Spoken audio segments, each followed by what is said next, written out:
रेगिस्तान को दिखाते हुए बहुत से लोग यहाँ पर इलीगली कुछ नायाब मकड़ियों को पकड़ने के लिए आए थे। ये जहरीली मकड़ियाँ हर जगह से नहीं मिलती, इन्हें पकड़ना या पालना इलीगल था और इलीगली ही इन्हें बेचने पे इन लोगों को बहुत से पैसे मिलने वाले थे। काफी देर ये लोग सहरा में इधर उधर फेरते हैं और आखिर फिर इस ग्रुप के एक आदमी को एक पत्थर के नीचे इन मकड़ियों का घर नजर आ ही जाता है। वो आवाज लगाकर अपने साथियों को मकड़ियों के मिलने के बारे में बता चुका था। सभी एक्साइटेड होकर भागते हुए यहाँ पे आते हैं। रेत में बने इस सिंक होल में इन्हीं मकड़ियों के घर के अंदर ये एक खास किस्म का स्प्रे करते हैं। तो उसके कुछ देर बाद ही धड़ाधड़ वो काली मकड़ियाँ अपने होल से बाहर निकलने लगी थी। इन मकड़ियों में से एक मकड़ी इन्हीं के ग्रुप के एक साथी के ऊपर हमला कर देती है, जिस मकड़ी के काटते ही वो बुरी तरह तड़पने लगा था। ये ग्रुप वाले अपने साथी को बचाने के बजाय यहाँ मकड़ियाँ जमा करते रहते हैं, जिसके बाद वो अपने तड़पते हुए साथी को मारकर यहाँ से जा चुके थे। सीन कट होकर हमें फ्रांस में केलब नामी एक लड़के को दिखाया जाता है। केलब इस टाइम चोर मार्केट में था, जहाँ लोग अपना चोरी किया हुआ सामान बेचा करते थे। ऐसे हम अंदाजा लगा सकते हैं कि वो भी एक चोर ही है। यहाँ वो अपना चोरी किया हुआ सामान बेचने के बदले डीलर से कुछ कीमती ज्वेलरी खरीदने की बात कहता है। ज्वेलरी खरीदने के बाद केलब को इसी शॉप पे वो स्पाइडर भी नजर आ जाती है, जिसे पिछले सीन में उन आदमियों ने सेहरा से पकड़ा था। केलब जिससे कीड़े पकौड़े पालने में बहुत इंटरेस्ट था, वो इस मकड़ी को देखते ही समझ आता है कि ये जरूर बहुत नायाब है, इसलिए वो इस मकड़ी को भी खरीद चुका था। ये सब खरीदने के बाद केलब अब अपनी बिल्डिंग में आ चुका था। उसका फ्लैट काफी ज्यादा खराब हालत में था, जिसे उसकी बहन ठीक कर रही थी। हमें पता चलता है कि कुछ ही टाइम पहले केलब की मोम की डेथ हो चुकी है, जिसके बाद से वो और उसकी सिस्टर यहाँ अकेली रहती है। केलब अपना सामान अपने रूम में रखने के बाद नीचे स्टोर में आ जाता है, जहाँ उसने बहुत से शूज रखे थे। वो यहाँ जूते ही चेक कर रहा था, कितने में उसका फ्रेंड एक साइकिल चुरा कर ले आता है। केलब खुद भी एक चोर था, लेकिन वो अपने दोस्त की स्टोरी पे बहुत गुस्सा हुआ, क्योंकि उन्होंने डिसाइड कर लिया था कि अब से वो कोई गलत काम नहीं करेंगे। वो सब चोरी चकारी छोड़कर अपना बिजनेस करेंगे और ईमानदारी से पैसा कमाएंगे। अभी भी उसे काफी सारे जूतों के ऑर्डर मिले थे। वो अपने ऑर्डर ही कलेक्ट कर रहा था कि तब वो दिखता है कि एक कस्टमर का शू बॉक्स खराब हो गया है। खराब शू बॉक्स के अंदर तो ऑर्डर नहीं दे सकता था, इसीलिए वो घर से एक नया शू बॉक्स लेने जाता है। घर आते ही वो देखता है कि उसके रूम की इलेक्ट्रिसिटी बंद, और ये देख उसका दिमाग खराब हो जाता है। रूम की लाइट्स बंद करना समझो एक बहुत बड़ा जुर्म था, क्योंकि वहाँ उसने बहुत से इंसेक्ट्स यानी कीड़े मकोड़े पाले थे जो बिना लाइट के कम टेम्परेचर में मर जाते। केलब अपने सिस्टर से कहता है, यार तुम ये सब क्यों करती हो, क्या जरूरत थी मेरी रूम की लाइट बंद करने की। जवाब में वो कहती है, तुम्हें पता है इलेक्ट्रिसिटी बिल्स कितने आ रही है, सारी लाइट्स तुम्हारे कमरे में ऑन रहती हैं, बिल्स कौन देगा, कहाँ से पैसे आएंगे, कुछ सोचा है तुमने? वैसे भी ये कीड़े मकोड़े हमें कुछ नहीं देने वाले। जवाब में वो अपनी बहन से कहता है, यार सोचा था मैंने अपने जूतों का बिजनेस स्टार्ट किया है, वहाँ से पैसे आएंगे, हम सब मैनेज कर लेंगे। लेकिन उस बहन को उसकी बातों पे कोई एतबार नहीं था। केलब अब अपने रूम की लाइट ऑफ करता है और अपने सभी इंसेक्ट्स को चेक करता है। वो यहाँ अपनी नई लाई हुई मकड़ी को भी एडजस्ट करने की कोशिश करता है, लेकिन उसके लिए यहाँ कोई खास जगह नहीं थी, इसलिए अब जो टूटा शू बॉक्स उसके हाथ में था, केलब उसी के अंदर उस मकड़ी को रख चुका था। ये सब करने के बाद वो चला जाता है अपनी मोम की फ्रेंड की पार्टी में। अपनी मोम के पढ़ने के बाद वो इन्हें अपनी मोम ही समझता था। ये लेडी भी केलब से बहुत प्यार करती थी, और आज जो केलब ने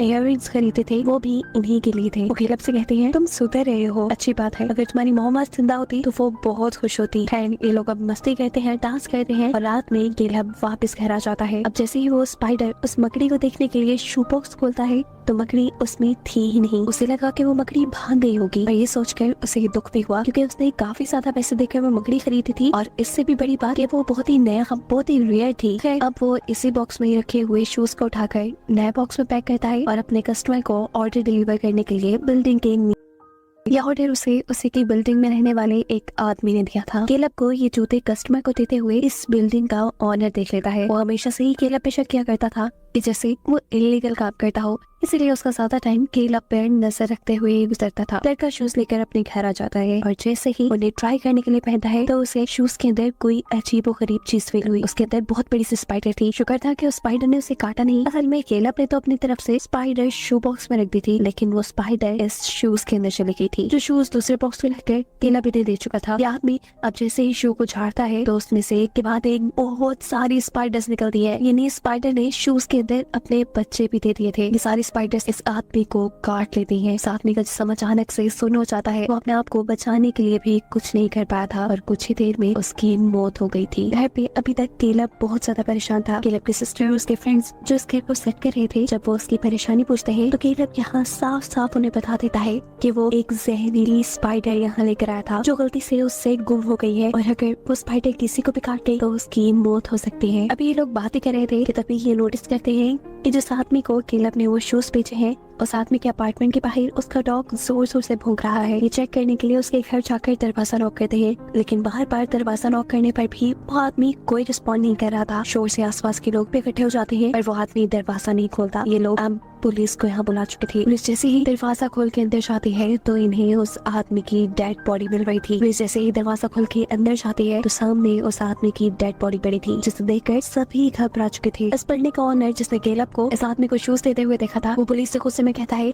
कि जरूर केलब ने ही उसे कोई ड्रग दी है जिसकी ओवरडोज से वो मारा गया, पर ऐसी कोई बात नहीं थी। पुलिस बताती है कि उसकी मौत जहरीले स्पाइडर्स के काटने से हुई है। 5 से 10 मिनट के अंदर अंदर इस पूरी बिल्डिंग पर कर्फ्यू लगा दिया जाता है, यानी पुलिस ने इस पूरी बिल्डिंग को सील कर दिया है। अब ना तो किसी को इस बिल्डिंग के अंदर आने की इजाजत है, ना ही बाहर जाने की। और ये बात जानकर सभी लोग गुस्से में आ चुके थे कि बहुत से लोग तो यहाँ रहते भी नहीं थे। इनके ठोकर हम इसी बिल्डिंग में एक सफाई करने वाली लेडी को देखते हैं। जिस वक्त वो आटे की सफाई कर रही थी, अचानक उसे वहाँ पे बहुत से स्पाइडर्स और स्पाइडर वेब यानी जाले नजर आते हैं। वो अपनी गॉड से स्प्रे निकालती है और इन सारे स्पाइडर्स को यहाँ मारना शुरू कर देती है। लेकिन देखते ही देखते एक बहुत बड़े साइज का स्पाइडर उसके मुंह पे हमला कर चुका था। हमले के बाद उस औरत के साथ क्या हुआ ये नहीं दिखाया गया। यहाँ केलब की बहन जब वॉशरूम में थी तब वेंटिलेशन के अंदर से भी बहुत सी मकड़ियां निकल आती हैं। इस मकड़ी को देखकर वो इतना ज्यादा घबरा जाती है कि जोर से चीख मारती है। यहाँ उसकी हेल्प करने के लिए उसके दोस्त आते हैं। वो उसे वॉशरूम से बाहर निकाल चुके थे। ये लड़का पहले इस बड़ी से स्पाइडर को पकड़ना चाहता, लेकिन जब वो इस सब में कामयाब नहीं हुआ तब वो स्पाइडर को मार देता है। ये लोग वेंटिलेशन का पाइप खोलते हैं तो वहाँ बहुत सारी स्पाइडर्स थी जो देखते ही देखते वहाँ फैलने लगी थी। इससे पहले कि वो वॉशरूम से निकलकर पूरे अपार्टमेंट में फैल जाती, ये लोग वॉशरूम को सील कर देते हैं। केलब हैरान था। वो इन्हें बताता है कि ये सेहरा की मकड़ियां हैं। कम टेम्परेचर में इनका बच्चे देना तो दूर, इनका जिंदा रहना भी मुश्किल था, लेकिन पता नहीं कैसे उसने इतने बच्चे दे दिए। अब ये सब डिसाइड करते हैं कि ये तो यहाँ रहे तो मर जाएंगे, इन्हें किसी तरह इस बिल्डिंग से बाहर निकलना होगा। पर केलब यहाँ से जाने को तैयार नहीं था। वो कहता है कि ये बहुत बड़ा खतरा है, हमें यहाँ रहकर यहाँ के लोगों को इस खतरे से अवेयर करना चाहिए ताकि वो लोग भी अपनी जान बचा सके। लेकिन ये लोग केलब की बात नहीं सुनते और आधे से ज्यादा लोग इस बिल्डिंग से बाहर निकलने की कोशिशों में लग जाते हैं। लेकिन बिल्डिंग पे तो कर्फ्यू लगा था। यहाँ केलब और उसका वो दोस्त जिन्होंने इस बिल्डिंग में ही स्टे करने का फैसला किया था, वो पूरी बिल्डिंग का विजिट करके चेक करते हैं और दर्दनाक हकीकत इन्हें ये पता चलती है कि वो स्पाइडर्स बहुत बड़ी तादाद में पूरी बिल्डिंग में फैल चुके थे और उन्होंने ही बिल्डिंग में रहने वाले काफी सारे लोगों को भी मार डाला था। दोनों ही घबरा कर अपने अपार्टमेंट में वापस आ जाते हैं। यहाँ आकर वो देखते हैं कि इनका ग्रुप भी वापस आ चुका था क्योंकि उन सभी को इस बिल्डिंग से बाहर जाने का कोई रास्ता नहीं मिला। वो लोग इस अपार्टमेंट में ही थे कि तभी इस बिल्डिंग का ऑनर यहाँ जाता है क्योंकि उसे लग रहा था कि सबके पीछे केलब है। ये लोग दरवाजा खोलते हैं तो वो आदमी आयरन रॉड लेकर केलब और उसके दोस्त के ऊपर हमला कर देता है।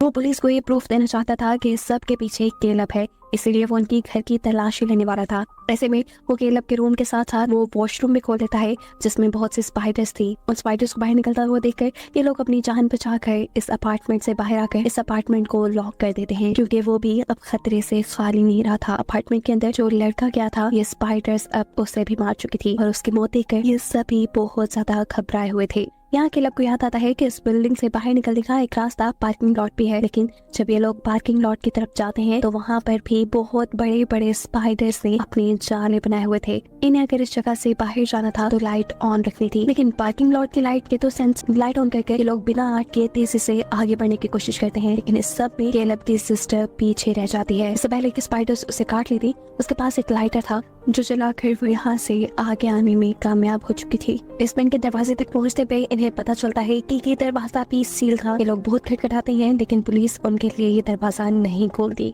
कुछ देर बाद वहाँ पे पुलिस के जरिए जहरीली गैस छोड़ी जाती है जिसका मकसद था इस बिल्डिंग में मौजूद हर जिंदा चीज, चाहे वो इंसान है, मकड़ियाँ या कोई भी जिंदा चीज, उन सभी चीजों को मार देना। इस स्प्रे को देखते हुए केलब अपने 2 साथियों के साथ जाकर एक कमरे में छुप जाता है क्योंकि इनका चौथा साथी भी यहाँ मारा गया था। काफी टाइम ये लोग यहीं गुजारते हैं और फिर पुलिस की तरफ से ये दरवाजा खोला जाता है। पुलिस को लग रहा था कि अब यहाँ कोई भी जिंदा चीज नहीं बची होगी, लेकिन जैसे ही वो अंदर आके केलब पुलिस के साथियों को दिखते हैं तो उन्हें अरेस्ट कर लिया जाता है। पुलिस वाले इन्हें जल्द ही मार देते। यहाँ पुलिस बिल्डिंग में से एक और आदमी को भी पकड़ कर लेकर आती है जो इस वक्त इन्फेक्टेड भी हो चुका था। केलब यहाँ पुलिस वालों से लड़ने लग जाता है कि हमें बचाने के बजाय हमें मारने की कोशिश की जा रही है, ये कौन सा इंसाफ है। जिस पर पुलिस इंस्पेक्टर सबको बताती है कि ये मकड़ियाँ बहुत जहरीली है, इन्होंने जिन इंसानों को भी काटा है वो भी इन्फेक्टेड हो चुके हैं और अगर ये इन्फेक्शन यहाँ से बाहर निकल गई तो पूरा का पूरा मुल्क इससे खतरे में पड़ जाएगा और हम ऐसा होने नहीं दे सकते। अब कुछ ही देर में केलब उसकी सिस्टर और उसकी फ्रेंड को भी मार दिया जाता, लेकिन तभी वो आदमी जो यहाँ पे जख्मी था वो इन सबको बताता है कि इनके पिछले रूम में बहुत सी स्पाइडर्स अभी भी जिंदा है। वो उन लोगों से कहता है कि तुम लोग इन्फेक्टेड नहीं हो, तुम लोग अपनी जान बचाकर यहाँ से बाहर जा सकते हो और ऐसे दुनिया को भी कोई खतरा नहीं होगा। वो उनकी मदद करने को यहाँ इसलिए तैयार था क्योंकि वो खुद मरने वाला था। यहाँ वो पुलिस को चकमा देते हुए वो दरवाजा खोल देता है जिसके अंदर बहुत सी मकड़ियाँ थी। इनका साइज इतना बड़ा था जैसे एक डॉग का साइज। इनके बाहर निकलते ही पुलिस और सोल्जर सभी इनके ऊपर गोलियां चलाना शुरू कर देते हैं। कोई इनके ऊपर जहरीला स्प्रे कर रहा था तो कोई इन्हें मार रहा था। जिस वक्त पुलिस वाले इनको मारने में बिजी थे, केलब उसकी बहन और उसकी फ्रेंड यहाँ से निकलने में कामयाब हो जाते हैं। बाहर बहुत सी वैन्स खड़ी थी जिसमें से एक वैन में ये लोग बैठ चुके थे। हालांकि उनकी इस वैन के आगे भी एक स्पाइडर आ जाता है लेकिन ये उसे कुचलते हुए आगे बढ़ जाते हैं। जिसके बाद अब सीन कट होता है और हमें कुछ अरसे बाद का सीन दिखाया जा रहा है। पता चला है कि केलब, उसकी सिस्टर और उसकी फ्रेंड वहाँ से जिंदा बचने में कामयाब हो गए थे, लेकिन अब आज गवर्नमेंट उनकी उस बिल्डिंग को तबाह कर रही थी जहाँ उन्होंने पूरा बचपन गुजारा था। हम देखते हैं कि केलब के पास अभी भी सीक्रेटली एक स्पाइडर